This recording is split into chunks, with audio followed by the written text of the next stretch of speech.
Hetki, jolloin päästämme ensimmäisen parkaisumme, hengitämme, näemme valon ympärillämme. Synnymme tähän outoon maailmaan täynnä vaihtoehtoja, mahdollisuuksia. Elämä, se on kiitävä hetki syntymän ja kuoleman välissä. Kuinka sen kulutamme?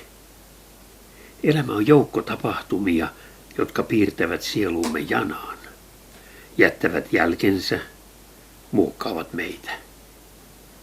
Mihin kaikki johtaa?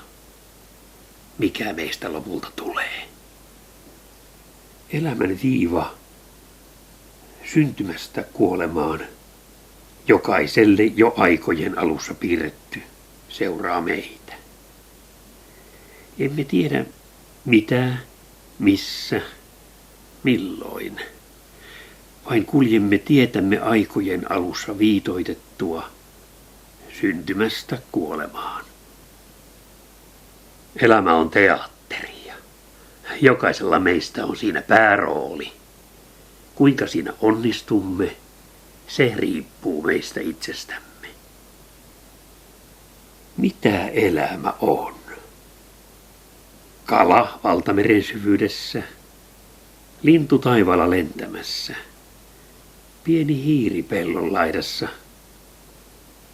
Sitä elämä on. Ihminen autoinensa, tehtainensa, ihminen ikuisuusmatkallansa. Sitä elämä on. Maailma on täynnä tietoa, tulvillaan, niin faktaa kuin fiktiotakin. Jospa me ihmiset puhuisimme vain faktaa. Jospa osaisimme jättää fiktiot niille, jotka niistä ymmärtävät, jotka niitä tutkivat, kunnes nekin on todettu faktaksi. Meidän pitäisi oppia tietämään rajamme, oppia tuntemaan kykymme, ja meidän pitäisi rimaa hipoen ylittää rajamme.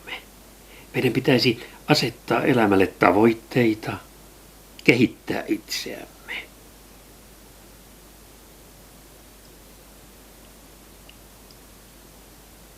Kaikki asiat maailmassa ovat olleet olemassa jo aikojen alusta asti. Ne odottavat löytäjäänsä. Ne odottavat ihmistä, jolla on korvat kuulla, silmät nähdä, aivot ajatella ja suu puhua havaitut asiat julkimaailmaan.